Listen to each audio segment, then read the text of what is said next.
കാരുണ്യവാനായ എൻ്റെ ഈശോയെ, കാണപ്പെടുന്നതും കാണപ്പെടാത്തതുമായ സകലത്തിൻ്റെയും സൃഷ്ടാവായ ദൈവമേ, അങ്ങയെ ഞാൻ സ്തുതിക്കുന്നു. അങ്ങ് ഒരു പുതിയ ദിവസത്തിനായി എന്നെ വിളിച്ചുണർത്തിയിരിക്കുന്നു. എന്നെ കരുതലോടെ ഓർമ്മിച്ച പിതാവേ, അങ്ങേക്ക് നന്ദി പറയുന്നു. എൻ്റെ എല്ലാ പാപങ്ങളും ക്ഷമിക്കണമേ. എൻ്റെ ജീവിതത്തിലെ എല്ലാ കുറവുകളും നീക്കണമേ. ശുദ്ധമായ ഹൃദയവും കളങ്കമില്ലാത്ത ആത്മാവോടും കൂടി ഞാൻ ഇന്നായിരിക്കട്ടെ. എൻ്റെ മനസ്സിൻ്റെ മുറിവുകളെ സുഖപ്പെടുത്തണമേ. എൻ്റെ ഇന്നലകളിലെ വേദനകളിൽ നിന്ന് എന്നെ മോചിപ്പിക്കണമേ. ഞാൻ അങ്ങയെ പൂർണ്ണ ഹൃദയത്തോടെ സ്നേഹിക്കുന്നു. അങ്ങയുടെ വിലയേറിയതും വിശുദ്ധമായ രക്തം എപ്പോഴും എനിക്കും എൻ്റെ ഭവനത്തിനും സംരക്ഷണ വലയം തീർക്കട്ടെ. ഈ ദിവസത്തിൽ ശത്രു എനിക്കായി ഒരുക്കുന്ന എല്ലാ കെണികളും ഭേദിക്കുവാനും അങ്ങയുടെ കാരുണ്യത്തിൻ്റെ അനുഗ്രഹങ്ങൾ സ്പർശിക്കുവാനും എന്നെ അനുവദിക്കണമേ. എൻ്റെ കണ്ണുകൾ നിറയുവാൻ ഇടവരുത്തരുതേ. സന്തോഷവും സമാധാനവും സമൃദ്ധിയും എന്നും ജീവിതത്തിൽ നിലനിൽക്കുവാൻ എനിക്കിടയാക്കണമേ. ആമേൻ. ശുദ്ധീകരാത്മാക്കളുടെ വണക്കമാസം 30-ാം ദിവസം. നമ്മുടെ സകല പാപങ്ങൾക്കും ഇവിടെ വെച്ച് അല്ലെങ്കിൽ പരലോകത്തിൽ വെച്ച് പരിഹാരം ചെയ്യാതെ നിവൃത്തിയില്ല. ഈ ലോകത്തിൽ വെച്ചായാൽ അത് വളരെ സുഖകരമായിരിക്കും. അതുകൊണ്ട് പാപപരിഹാര മാർഗങ്ങളായ ദാനധർമ്മങ്ങൾ, ദണ്ഡവിമോചനം സിദ്ധിച്ചിട്ടുള്ള സൽകൃത്യങ്ങൾ ഇവ ചെയ്യുന്നതിലും നേരിടുന്ന കഷ്ടപ്പാടുകൾ നല്ല ക്ഷമയോടെ സഹിക്കുന്നതിലും ഉപേക്ഷ വിചാരിക്കരുത്. ജപം. ഞങ്ങളുടെ ഏക നന്മയായിരിക്കുന്ന ഈശോ കർത്താവേ, അങ്ങ് ഞങ്ങളുടെ പാപങ്ങളെ തിരുത്തോളിന്മേൽ സ്ലീവായോടുകൂടി ചുമന്നുവല്ലോ. ഈ അറുതിയില്ലാത്ത സ്നേഹത്തെക്കുറിച്ച് മരിച്ച ക്രിസ്ത്യാനികളുടെ ആത്മാക്കൾക്ക് കൃപ ചെയ്യണമേ.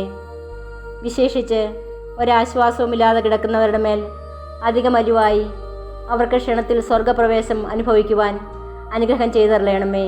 ആമേൻ. മറ്റു വിശ്വാസികളുടെ ആത്മാക്കൾക്ക് തമ്പുരാൻ്റെ മനോഗണത്താൽ മോക്ഷത്തിൽ ചെയ്യുവാൻ അനുഗ്രഹമുണ്ടായിരിക്കട്ടെ. നിത്യപിതാവേ, ഈശോ മിശിഹാ കർത്താവിൻ്റെ വിലമതിയാത്ത തിരിച്ചവരെക്കുറിച്ച് ശുദ്ധീകരണ സ്ഥലത്തിലെ ആത്മാക്കളുടെ മേൽ കൃപയായിരിക്കണമേ. സ്വർഗസ്വനായ ഞങ്ങളുടെ പിതാവേ, അങ്ങയുടെ നാമം പൂജിതമാകണമേ. അങ്ങയുടെ രാജ്യം വരണമേ. അങ്ങയുടെ തിരുമനസ് സ്വർഗത്തിലെ പോലെ ഭൂമിയിലുമാകണമേ. അന്നു വേണ്ടിയ ആഹാരം ഇന്ന് ഞങ്ങൾക്ക് തരണമേ. ഞങ്ങളോട് തെറ്റിയെന്നോട് ഞങ്ങൾ ക്ഷമിക്കുന്ന പോലെ ഞങ്ങളുടെ തെറ്റുകൾ ഞങ്ങളോടും ക്ഷമിക്കണമേ. ഞങ്ങളെ പ്രലോഭനത്തിൽ ഉൾപ്പെടുത്തരുതേ. തിന്മയിൽ നിന്ന് ഞങ്ങളെ രക്ഷിക്കണമേ. നന്മ നിറഞ്ഞ മറിയമേ സ്വസ്തി, കർത്താവ് അങ്ങയോടുകൂടെ സ്ത്രീകളിൽ അങ്ങ് അനുഗ്രഹിക്കപ്പെട്ടവളാകുന്നു. അങ്ങയുടെ ദൃഷ്ടിഫലമായി ഈശോ അനുഗ്രഹിക്കപ്പെട്ടവനാകുന്നു. പരിശുദ്ധ മറിയമേ തമ്പുരാൻ്റെ അമ്മേ, പാപികളായ ഞങ്ങൾക്ക് വേണ്ടി എപ്പോഴും ഞങ്ങളുടെ മരണസമയത്തും തമ്പുരാനോട് അപേക്ഷിക്കണമേ. പിതാവിനും പുത്രനും പരിശുദ്ധാത്മാവിനും സ്തുതി, ആദിയിലെ പോലെ ഇപ്പോഴും എന്നേക്കും. ആമേൻ. പ്രാർത്ഥിക്കാം. സകല വിശ്വാസികളുടെയും സൃഷ്ടാവും രക്ഷിതാവുമായിരിക്കുന്ന സർവേശ്വര, മരിച്ച അങ്ങേ ദാസനെക്കുറിച്ച് ചെയ്യപ്പെടുന്ന ഭക്തിയുള്ള അപേക്ഷയെ അംഗീകരിച്ച് അവരേറ്റം ആഗ്രഹിക്കുന്ന പാപപരിഹാരത്തെ കൃപയോടുകൂടി കൊടുത്തരളയണമേ. സദാകാലവും ജീവിച്ചു വാഴുന്നവനായ സർവേശ്വര കർത്താവേ, ഈ അപേക്ഷയെ കൃപയോടുകൂടി കേട്ടരളയണമേ. നിത്യപിതാവേ, മാതാപിതാക്കൾ, സംബന്ധികൾ, സ്നേഹിതർ, ഉപകാരികൾ മുതലായവരെ തക്കവിധമായി സ്നേഹിച്ച് അവർക്ക് വേണ്ട നന്മകളെ ചെയ്യണമെന്ന് അങ്ങ് കൽപ്പിച്ചിരിക്കുന്നുവല്ലോ. അതുകൊണ്ട് ഞങ്ങൾക്ക് ജന്മം നൽകി പ്രിയത്തോടുകൂടി വളർത്തു സഹായിച്ചു വന്നവരും പലവിധ ഉപകാരങ്ങൾ ഞങ്ങൾക്ക് ചെയ്തവരും ഞങ്ങളുടെ സംബന്ധികൾ, സ്നേഹിതർ മുതലായവരും അവരുടെ വേദന നീങ്ങി എന്നേക്കും അങ്ങയെ സന്തോഷമായി ദർശിച്ചുകൊണ്ടിരിക്കാൻ കൃപ ചെയ്തരണമെന്ന് അങ്ങയോട് ഞങ്ങൾ പ്രാർത്ഥിക്കുന്നു. മരിച്ച വിശ്വാസികൾക്ക് വേണ്ടി നമുക്ക് പ്രാർത്ഥിക്കാം. കർത്താവേ, നിത്യാശ്വാസം അവർക്ക് കൊടുത്തരളയണമേ.